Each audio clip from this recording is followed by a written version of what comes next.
Thank you, Zimbabwe, for tuning into yet another informative edition of your program.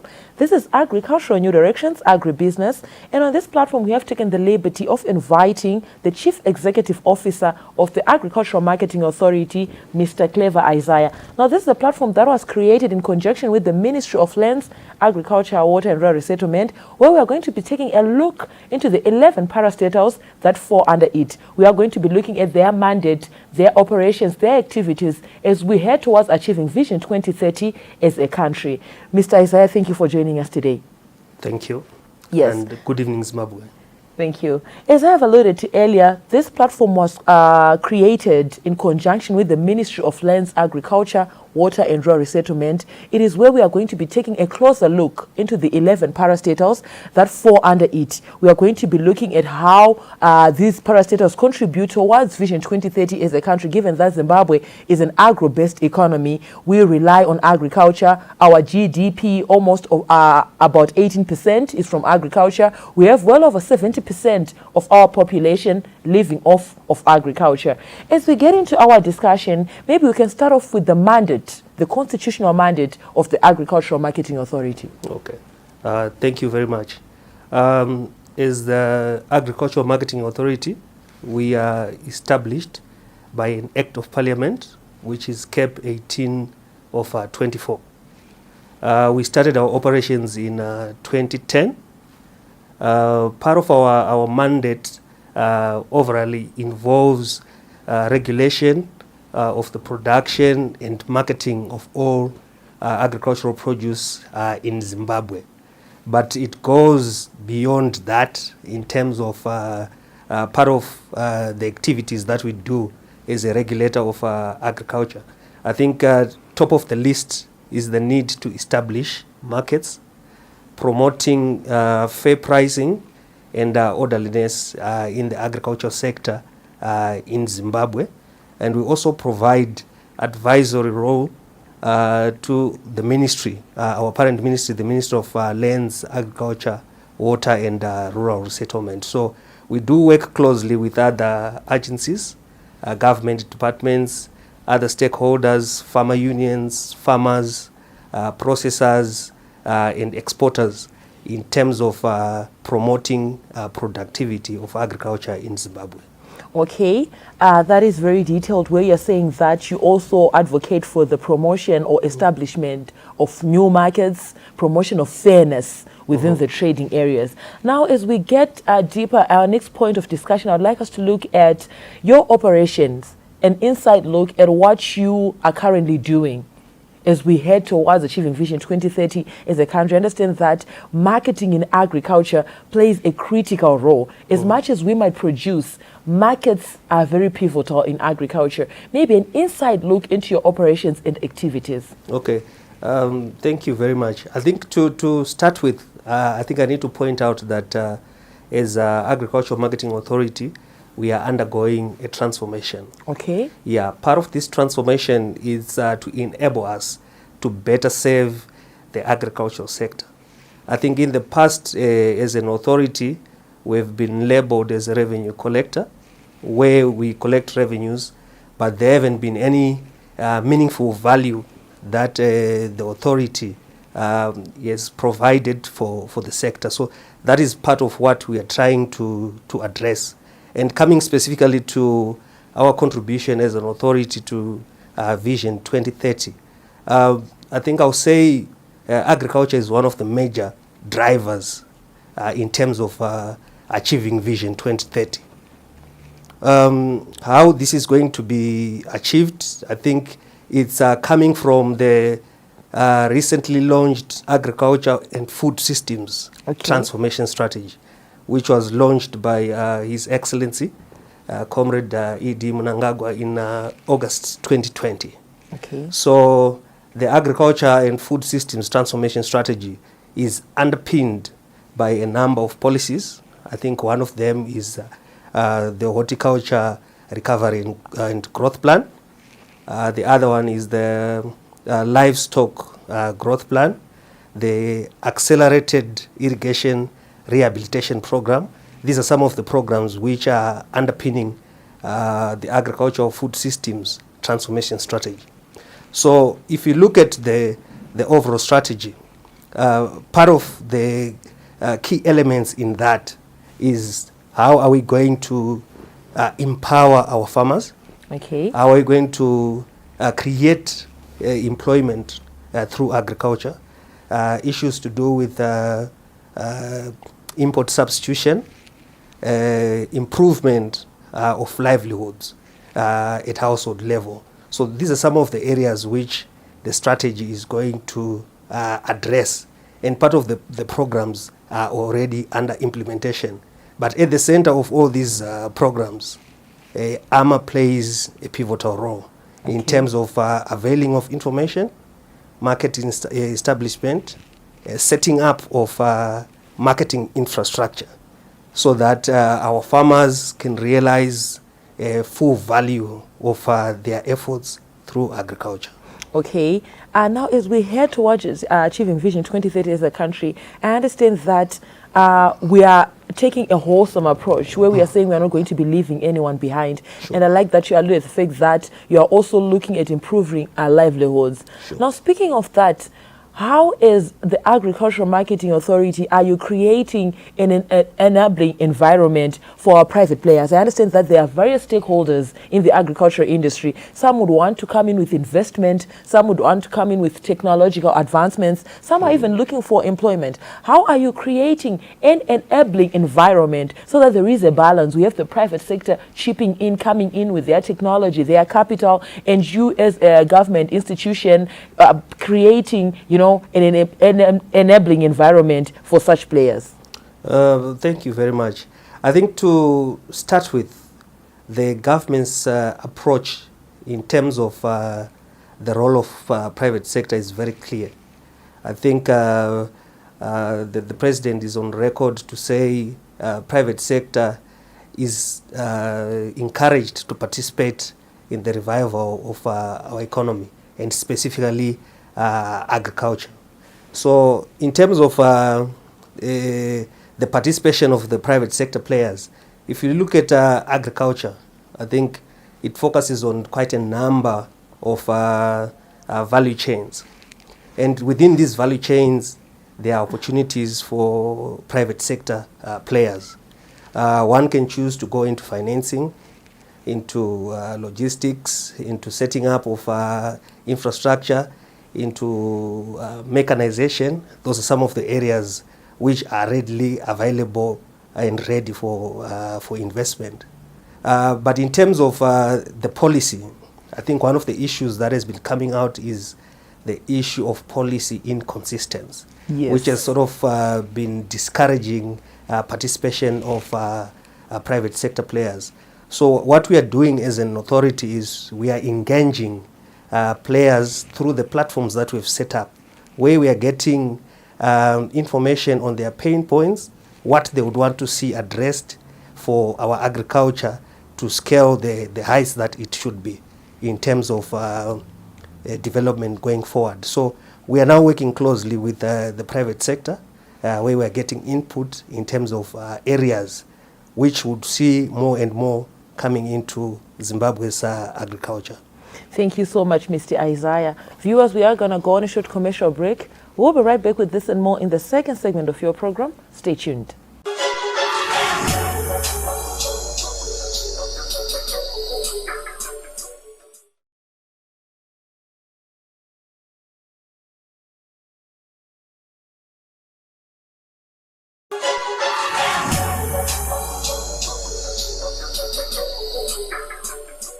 Thank you, Zimbabwe, for staying tuned to Agricultural Parastatals Watch, Agribusiness.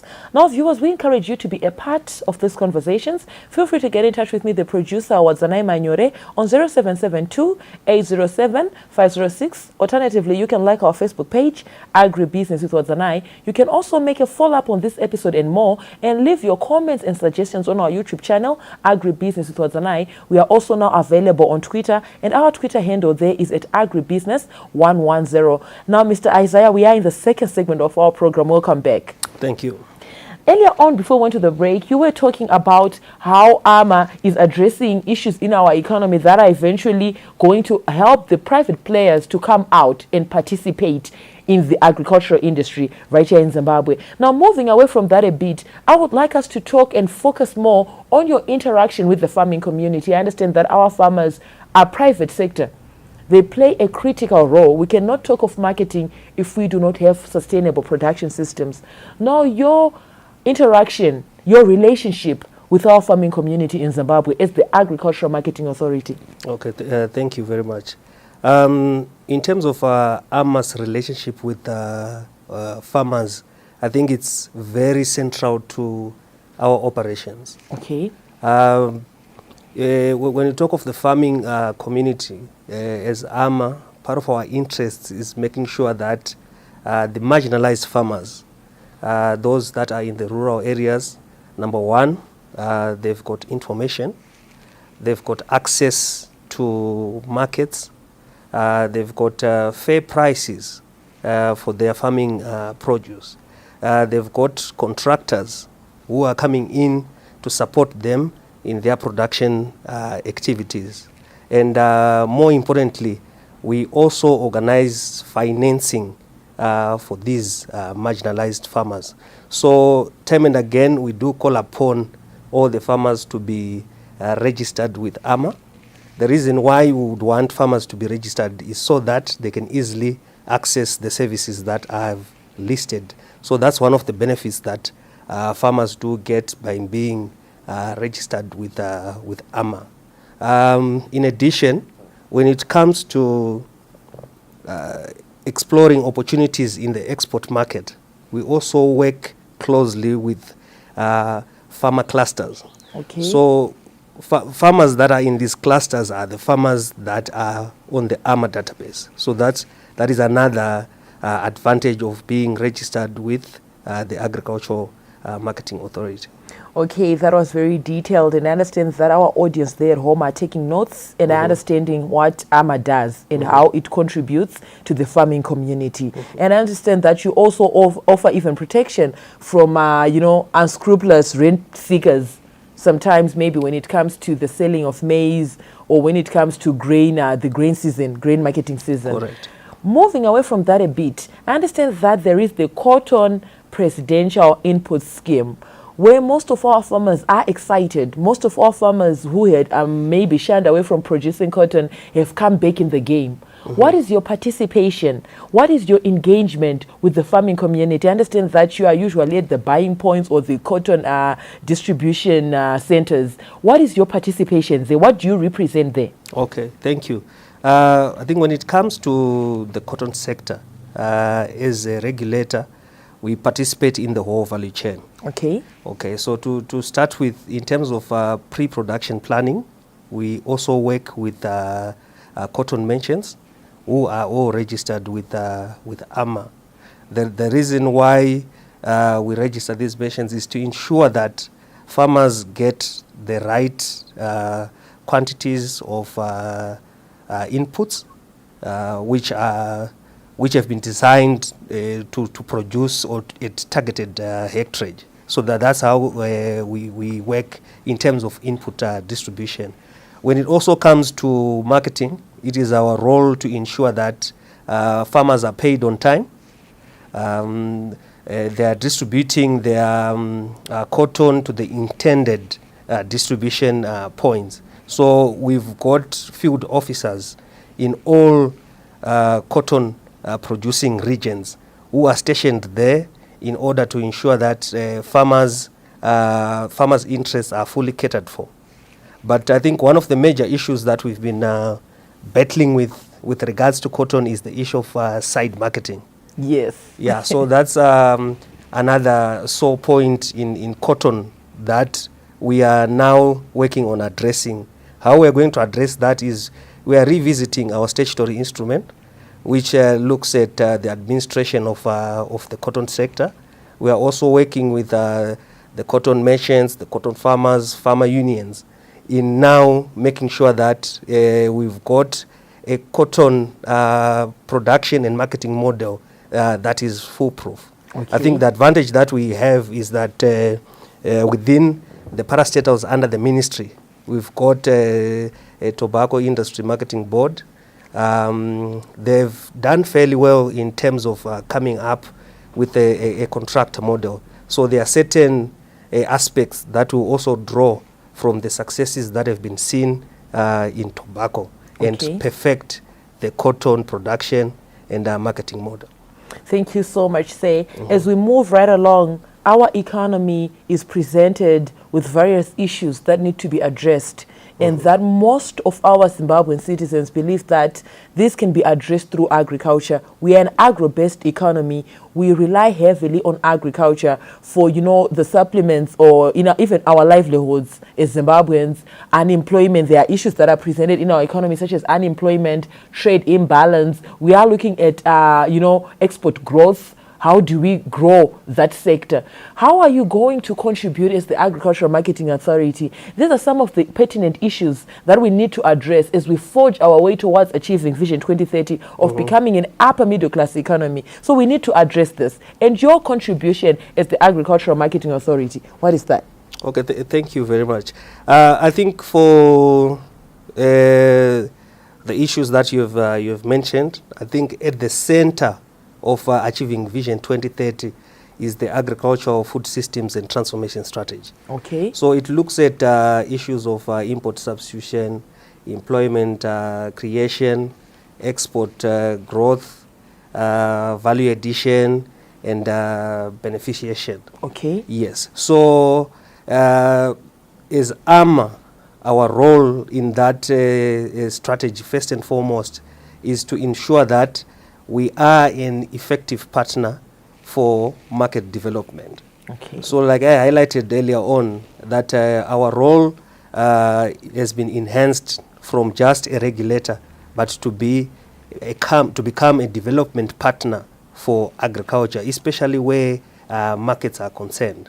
You mentioned, I think I'll just pick one example which you mentioned in terms of export growth. Yes. When you talk of export growth, there's a lot that happens behind the scenes for our farmers to come to a stage where they become export ready.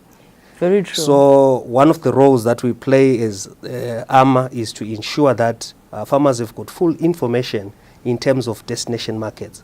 If they are targeting at exporting into the region, what are the requirements? If they are targeting international markets, what are the requirements? So issues to do with certification, making sure that they are producing the right quality, the right quantity, meeting the requirements of the buyers. That's one of the roles that we play. Okay. So we directly feed into the agriculture, food systems and transformation strategy. And again, going towards 2030, I think we launched the National Development Strategy 1, which is running from 2021 to 2024. NDS2 is running from 2025 to 2030. Okay. So what is common in these two strategies is the fact that agriculture is going to play a pivotal role in terms of achieving these objectives. And part of that is the exports that you've talked about. Thank you very much, Say. Now, viewers, we're going to go on a short commercial break. We'll be right back with this and more in the third and final segment of your program. Don't go anywhere.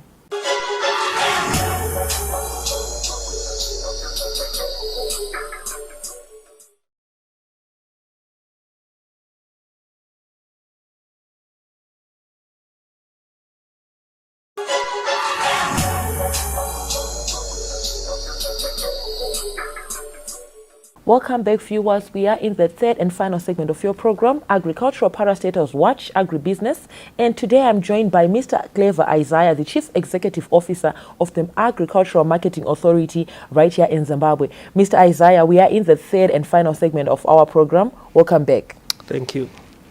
Yes. Earlier on, we were talking about the cotton input presidential scheme. I understand that there have been heavy capital injections into the production of cotton at the moment. Can you maybe further explain in terms of your participation when it comes to the cotton industry in Zimbabwe? Okay. I think what's important to note when it comes to cotton is the fact that it benefits over 400,000 farmers countrywide. So it's very strategic in terms of its contribution to the agricultural development of Zimbabwe. In terms of our role as a regulator, I think first and foremost is to ensure that there is orderliness in the cotton sector. Orderliness in the form of how inputs are distributed. Are we distributing enough inputs to enable the farmer to produce the targeted yields of cotton lint? So in this space, there are quite a number of players that we work with. There are cotton contractors. I think for this season, there are about 6 registered cotton contractors. So our role is to ensure that the inputs are distributed on time, and they've also distributed adequate inputs to the farmers. So that's on the production side. But over and above that, as AMA, we also provide funds for cotton research and training so that we can continuously improve on the production quality of the cotton coming out of Zimbabwe. So that's also what we do over and above the regulation.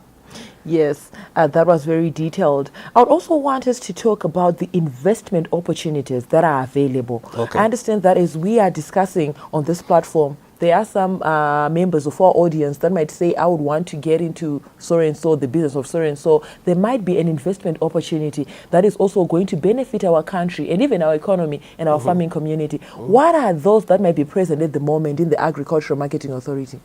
Okay, I think with specifically in the cotton sector, what we've seen is contractors coming in focusing on just production of cotton. But what we encourage potential investors is the greater opportunity is in the value addition and beneficiation of products that are derived from cotton. So when you talk of the cotton to cloth value chain, there's a lot that can be done in there. So instead of just focusing on production and export of the raw material of cotton, the country can realize more value is there if there is value addition within the cotton sector. So those are some of the areas which are readily available, and any interested or potential investors who may want to explore further, as the Agricultural Marketing Authority, we are available to provide that information. Okay, thank you so much. I understand that most of the investors also look at investment opportunities, their return on investment. Those are the things that they'll be looking at before engaging themselves in an investment. Now, as we round off our segment, in the wake of this COVID-19, I understand that even as we are discussing right now, we are social distancing, regardless of the fact that I don't have a mask. We are well social distanced. We have our buying points or cotton selling points, cotton distribution, input distribution points. How are you ensuring a smooth running of operations? They understand that our farmers will be coming in with their cotton. Some farmers will be coming in to collect inputs. What are the measures that are present to ensure that our farming community and even your personnel is safe and even the communities are safe at large? Okay, thank you very much.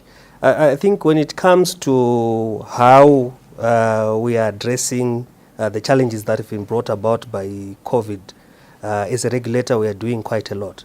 I think first and foremost, we are adhering to the preventative measures as spelled out in the World Health Organization guidelines, where all the stakeholders are compelled to mask up, social distance, and sanitize. Yes. So the provisions for that have been set out at all cotton touch points. But going further, I think the buying of cotton has also been decentralized nationwide, so that we limit the numbers of physical contact. Okay. Yes. But as an authority, I think we've also gone a step further now to set up online platforms, especially for things like your permit applications, your registration forms, so that they are accessed through our online platforms. So these are some of the activities that we are doing in the interim to also try and mitigate on the challenges brought about by the pandemic. Thank you so much. Ensuring the safety of our farming community and minimizing physical contact. Yes. Now, as we've come to the end of our program, your word of advice to our farming community, to the various stakeholders, your recommendations, and even for the audience out there who's watching, you know, saying maybe they would want to get into horticultural production, they would also want to get into cotton production, your word of advice and your recommendations. Thank you very much. I would say in Zimbabwe right now, agriculture is one of the most attractive and lucrative investment destinations. But I would also want to encourage the youth to consider farming as a viable career alternative, because farming is now a business. So I think to the farming community, let's continue to focus on production, productivity, and profitability. Farming is a business. Thank you so much. Production, productivity, and profitability. It was a pleasure having you with us, Mr. Isaiah, on this platform today. Thank you very much for your time. Good evening, viewers. Yes, there you had it, viewers. I was with the Chief Executive Officer of the Agricultural Marketing Authority, Mr. Clever Isaiah, and he was just taking us through a look into the mandate of the Agricultural Marketing Authority, its operations, its activities, and even in line in the outbreak of the COVID-19. From me, your host was Zanai Manyore, and the crew behind the scenes, have yourselves a fabulous evening. Thank you for watching.